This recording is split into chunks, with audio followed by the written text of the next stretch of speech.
చంద్రబాబు నాయుడు, పవన్ కళ్యాణ్ ఉమ్మడి సభలు నిర్వహిస్తున్నారు. రాజంపేట ఏదైతే మాజీ ముఖ్యమంత్రి కిరణ్ కుమార్ రెడ్డి నియోజకవర్గంలో, అలాగే రాయలసీమలో తాజా కార్యక్రమం నడిచింది. అందులో ప్రధానంగా పాలకులు ప్రజాభిప్రాయం మేరకు పరిపాలించకపోతే ప్రజా తిరుగుబాటు ఎదుర్కోక తప్పదు. వైసీపీ ప్రభుత్వం అధికారంతో ఇష్టానుసారం రాజకీయం చేస్తుంది. అందుకే రాయలసీమ ప్రజల తిరుగుబాటు ప్రారంభమైందని చంద్రబాబు నాయుడు అన్నారు. వచ్చే సార్వత్రిక ఎన్నికల్లో రాయలసీమలోనూ కూటమి అన్ని సీట్లు గెలవబోతోందని, వైసీపీ డ్రామా కంపెనీ మూతపడుతోందని ఆశాభావం వ్యక్తం చేశారు. అన్నమయ్య డ్యాం పాపం అమర్నాథ్ రెడ్డిది అయితే, పెన్ పించా డ్యాం పాపం పెద్దిరెడ్డిది.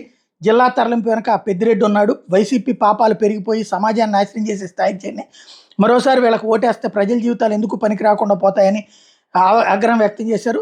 అదే సందర్భంలో రాష్ట్రంలో అరాచక శక్తులు పెరిగిపోయినాయి. ఈ అరాచక శక్తులతో తాడోపేడో తేల్చుకునేందుకు మేము సిద్ధంగా ఉన్నాం, ప్రజలు కూడా సిద్ధంగా ఉండాలంటూ పవన్ కళ్యాణ్ గారు, నేను 4 రోజులు రాష్ట్రంలో కలిసి పర్యటించాం. ఈ 4 రోజుల్లోనే రాష్ట్రంలో మొదలైన తిరుగుబాటు చూశాక జగన్ ఇంటికి పంపడం ఖాయం. లేదంటే ఈ వైసీపీ అరాచకాలకు అంతు పొంతు ఉండదు. వైసీపీ నాయకులు ఆన్లైన్లో ఆస్తిని కాజేసి ఈ ఆడబిడ్డల్ని అనాథలు చేశారు అంటూ తీవ్రస్థాయిలో విరుచుకుపడ్డారు.